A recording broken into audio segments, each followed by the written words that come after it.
વડોદરા શહેર પોલીસ દ્વારા ગુજરાત રિફાઇનરી ખાતે જોઈન્ટ સિક્યુરિટી ડ્રીલનું આયોજન કરવામાં આવ્યું હતું, જેમાં ગુજરાત રિફાઇનરી સહિત જુદી જુદી કંપનીઓના પ્રતિનિધિઓ ઉપસ્થિત રહ્યા હતા. દિલ્હીમાં બ્લાસ્ટની ઘટના બાદ હાલમાં દેશમાં ચાલતી પ્રવર્તમાન સ્થિતિને ધ્યાનમાં લઈને વડોદરા શહેર પોલીસ કમિશનર નરસિમ્હા કુમારની વિશેષ ઉપસ્થિતિમાં વિવિધ કંપનીઓ સુરક્ષા રિવ્યૂ સંબંધિત કામગીરી કરવામાં આવી.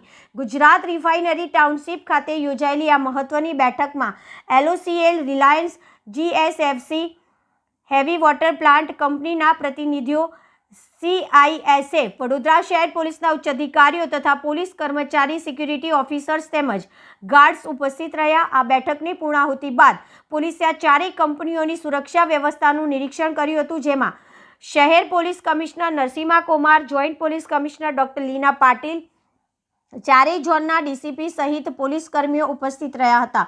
ગુજરાત રિફાઇનરી દ્વારા મહાનુભાવોનું પુષ્પગુચ્છ આપી તેમનું બહુમાન કરવામાં આવ્યું હતું.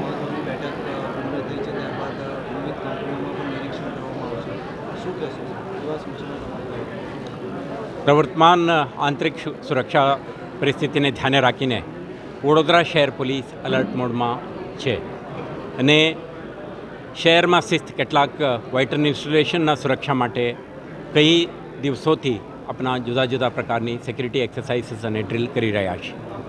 આજે ઇન્ડિયન ઓઇલ કોર્પોરેશનના પ્રિમાઇસીસમાં IOCLના અધિકારી અને એમના સુરક્ષાકર્મીઓ, GSFCના, રિલાયન્સ લિમિટેડના અને હેવી વોટર પ્લાન્ટના ઉચ્ચ અધિકારીઓ અને સુરક્ષા વ્યવસ્થા સાથે જોડાયેલા અધિકારીઓ અને કર્મચારીઓ સાથે સાથે વડોદરા શહેર પોલીસના સંબંધિત પોલીસ સ્ટેશનના થાણા અમલદાર, ACP, DCP અને સ્પેશિયલાઇઝ્ડ યુનિટના અધિકારી કર્મચારીઓને એમના ટીમ અને ઇક્વિપમેન્ટ્સ એન્ડ ટૂલ કિટ સાથે આજે આ કાર્યક્રમમાં ભાગ લીધી છે.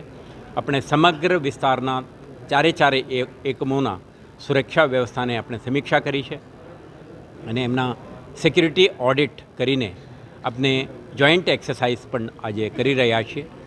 આના હેતુ જે ઇન્ટરનલ સિસ્ટમ છે આ ફાઇન ટ્યુન થાય, સુરક્ષા માટે જવાબદાર અધિકારીઓને તૈનાત દરેક પોતાના રોલ એન્ડ રિસ્પોન્સિબિલિટીને સમજે અને એમના જે ઇન્ટરનલ સિક્યુરિટી એપરેટસ સાથે પોલીસ વિભાગના તમામ અધિકારીઓ અને એમના જુદા જુદા ટીમો એક સિનર્જી સાથે, કોઓર્ડિનેશન સાથે, સંકલન સાથે કામ કરે, જેથી કરીને એકમોની સુરક્ષા કાયમ રહે. તે પ્રકારનું એક એક્સરસાઇઝ આજે કરી છે અને તમે જોઈ શકશો કે BDDS, SOG, PCB, DCB અને લોકલ પોલીસ સ્ટેશનના ટીમો સાથે સાથે CISF અને સિક્યુરિટી એજન્સીઓના અધિકારીઓને એમના ટીમ્સ સંયુક્ત ઓપરેશન કરીને આપણા perimeter security, access control systems અને નેબરહુડમાં જે કંઈ સિક્યુરિટી રિસ્ક લાગે એવા વસ્તુઓને ધ્યાને રાખીને આપણે કાર્યવાહી કરવાના છે.